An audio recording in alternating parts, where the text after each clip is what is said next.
You ask Tiger to solve. This deals with linear equations with one unknown. The final result is x equals 1 over 4. Let's solve it step by step. Simplify the expression. Expand the parentheses. Multiply the coefficients. Simplify the arithmetic. Group all constants on the right side of the equation. Subtract 12 from both sides. Simplify the arithmetic.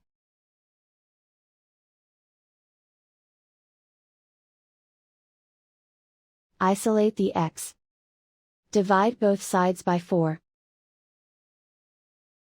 Simplify the fraction. And so the final result is x equals 1 over 4.